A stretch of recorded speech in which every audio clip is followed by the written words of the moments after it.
ఈ వీడియో చూస్తున్న ప్రేక్షకులందరికీ నమస్కారం అండి. నా పేరు రమేష్ బాబు. మాది చెంచు గిరిజన మూలికా వైద్యం. ఈ వీడియోలో మనము చర్మ వ్యాధులలో మనకు సోరియాసిస్ అనేటటువంటి యొక్క సమస్యతో బాధపడుతుంటారు కదా, వారికి ఒక చక్కని వైద్యం మనం తెలుసుకుందాం ఈ వీడియోలో.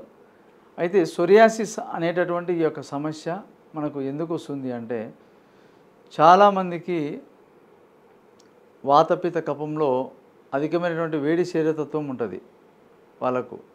ఆ వేడి శరీరతత్వం వల్ల ఏమవుతుందంటే, వాళ్ళలో ఉండాల్సిన వేడి కంటే ఎక్కువ హీట్ ఎక్కువ బాడీలో అయినప్పుడు, అదేవిధంగా ఆటోమేటిక్గా వాళ్ళ బ్లడ్లో ఈ యొక్క సోరియాసిస్ అనేటువంటి ఆ యొక్క వైరస్ అనేది డెవలప్ చేసుకొని అది మొత్తం ఒక స్కిన్ డిసీజ్ లాగా తయారైపోయి చిన్న మచ్చలాగా వస్తుంది. అది పెద్ద పెద్దగా పెరిగి పెరిగి పొట్టు పొట్టులాగా పోతూ ఉంటుంది అన్నమాట.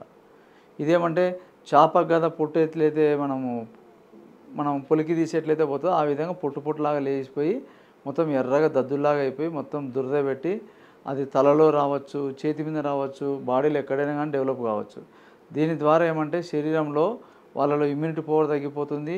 అట్లే వ్యాధి పెరగంగా అది బాడీలో ఎముకలు కూడా డెవలప్ అయ్యే అవకాశం ఉంటుంది. కాబట్టి ఈ సోరియాసిస్ ఉన్నవాళ్ళు కొన్ని ఫుడ్ ఐటమ్స్ తినకూడదు. వాళ్ళు చేపలు తినకూడదు, చికెన్ తినకూడదు, చింతపండు ఎక్కువగా వాడకూడదు, అదేవిధంగా గోంగూర, వంకాయ ఇవి తగ్గించుకోవాలి.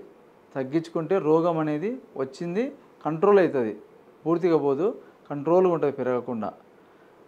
ఉన్నదాన్ని మనం పోగొట్టుకోవాలి, మళ్ళీ రాకుండా దాన్ని కంట్రోల్గా దాన్ని పూర్తిగా నివారణ చేసుకోవాలనుకుంటే మన ప్రకృతిలో ఉండేటటువంటి మూలికలలో కొన్ని రకాల మూలికలు ఉన్నాయి. అందులో ఒక 2 రకాల మూలికల గురించి మనం ఈ వీడియోలో తెలుసుకుందాం.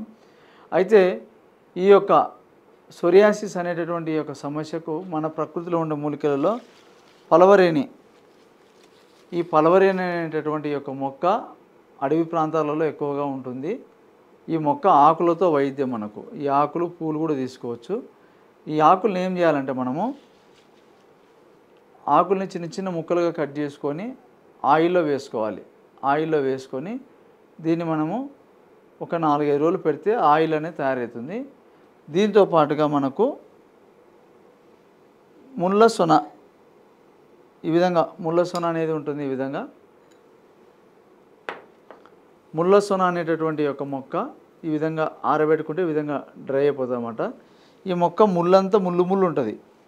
దీన్ని పొడి తయారు చేసుకోవాలి. ఈ విధంగా ముళ్ళ సొన పొడి ఈ విధంగా తయారు చేసుకోవాలి. ఇట్లా ఉంటుంది ముళ్ళ సొన పొడి. దీని ఆకు, దీని కాండము మొత్తం, దీని పూలు అంతా, దీని కాయలు కూడా మొత్తం ముళ్ళు ఉంటాయి. ఇది మనకు వరి పొలాలలో కానీ పొలాలలో పుడుతుంది. ఎప్పుడు డిసెంబర్, జనవరి, ఫిబ్రవరి ఒక 3 నెలలు 4 నెలల వరకే ఉంటుంది. తర్వాత ఇంకా మళ్ళీ అంతరించిపోతుంది. ఈ యొక్క మొక్కను ఏం చేయాలంటే, మనము మొత్తం ఆకులు కాడికి తీసుకొని నీడలోనే ఆరబెట్టుకోవాలి. నీడలో ఆరబెట్టుకొని దాన్ని పొడిలాగా చేసుకోవచ్చు. లేకపోతే దీన్ని మనం ఓపిక ఉండి దంచుకోగలుగుతానంటే కూడా ఏమంటే ముళ్ళు ఉంటాయి కాబట్టి జాగ్రత్తగా గ్లౌజులు వేసుకొని అది రోట్లో వేసి బాగా ఆకులు ఫస్ట్ కడిగి రోట్లో వేసి బాగా మెత్తగా పేస్ట్ లాగా దంచి దాన్ని బట్టలు వేసుకొని దాని రసం పిండాలి. రసం పిండి దీన్ని మనం ఏం చేయాలంటే చిన్న మంట మీద బాగా ఉడికియాలి. అది ఉడికి ఏమవుతుందంటే, అది ఒక మనకు పాలు ఉడికి ఎట్లయితే కవ్వలాగా తయారవుతుందో అట్లా ఈ యొక్క మందు తయారవుతుంది. దాన్ని మనము చిన్న చిన్న మాత్రలు కానీ తయారు చేసుకోవచ్చు, లేదంటే పొడిలాగా చేసుకొని ఉడక. ముందు మనము ఈ యొక్క సమస్యతో బాధపడేవారు ఈ యొక్క ముళ్ళసొన మెడిసిన్ వైద్యము కడుపులోకి తీసుకుంటూ పైన ఈ ఆయిల్ పూసుకోవాలి.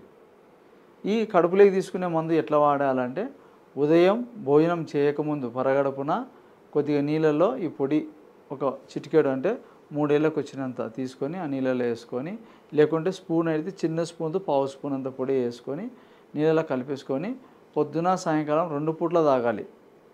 ఇట్లా 2 పూట్ల తాగుతూ ఈ ఆయిల్ కూడా మనం నీట్గా ఒకటి సోపు, స్కిన్కి సంబంధించిన సోప్తో నీట్గా కడుక్కొని ఆయిల్ అప్లై చేసుకోవాలి. ఇది మనం రెగ్యులర్గా ఎక్కువ బాడీలో మొత్తం స్ప్రెడ్ అయిన వాళ్ళైతే చాలా లాంగ్ టైం పడుతుంది. పూర్తిగా అదంతా కంట్రోల్ అయ్యింది పూర్తిగా స్కిన్ పైన ఏం కనపడకపోయినా కూడా ఇంకా ఎక్కువ రోజులు వాడాలి. ఎందుకంటే లోపల ఆ వైరస్ మళ్ళీ ఎక్కడైనా ఉండొచ్చు బ్లడ్లో. కాబట్టి మన చర్మ పొరలు ఎక్కడైనా డెవలప్ చేసుకుంటుంది లోపల. కాబట్టి దాన్ని కంటిన్యూగా పోయినా కూడా ఆపకుండా కొన్నాళ్ళు అట్లే వాడుకొని ఇంకా తర్వాత పూర్తిగా పోయింది ఏం లేదన్నప్పుడు స్టాప్ చేసుకోవచ్చు. కానీ ఇది స్టాప్ చేసుకున్నాక కొంచెం ఫుడ్ ఐటమ్స్ కూడా చూసుకొని తినాలి మనం. ఈ ఎండు చేపలు కానీ పచ్చి చేపలు కానీ కొంచెం బంద్ చేసుకొని మనం ఉంటే మళ్ళీ ఫ్యూచర్లో కూడా డెవలప్ కాకుండా ఉంటుంది. కాబట్టి ఒక జబ్బు వచ్చింది శరీరానికి అంటే మనం కొన్ని ఫుడ్ ఐటమ్స్ వాటిని కంట్రోల్గా పెట్టుకుంటే, ఇప్పుడు అన్నీ తినద్దని అనటం లేదు, అన్నీ తినండి, ఒకటో రెండో ఉంటాయి, అవి ఎక్కువ తీసుకోకుండా అయిపోతుంది. ఎప్పుడో ఒకసారి తింటే ఏం కాదు మళ్ళీ.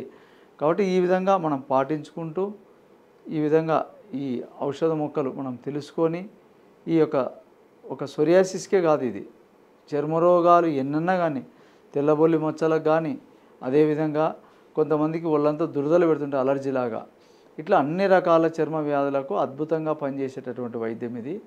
ఈ యొక్క మొక్కలు మీ ప్రాంతంలో దొరికితే తెచ్చుకొని నీట్గా చేసుకోండి. చెప్పిన విధంగా దొరకకపోయినా కూడా మీకు అందజేయగలుగుతాను. ఒకవేళ మీరు నన్ను కలవాలన్నా కూడా వచ్చి కలవచ్చు. ఒకవేళ దాని గురించి ఏమన్నా చెప్పమంటే కూడా ఫోన్లో చెప్తాను, మీకు ఆ వైద్యం గురించి క్లియర్గా తెలియజేస్తాను.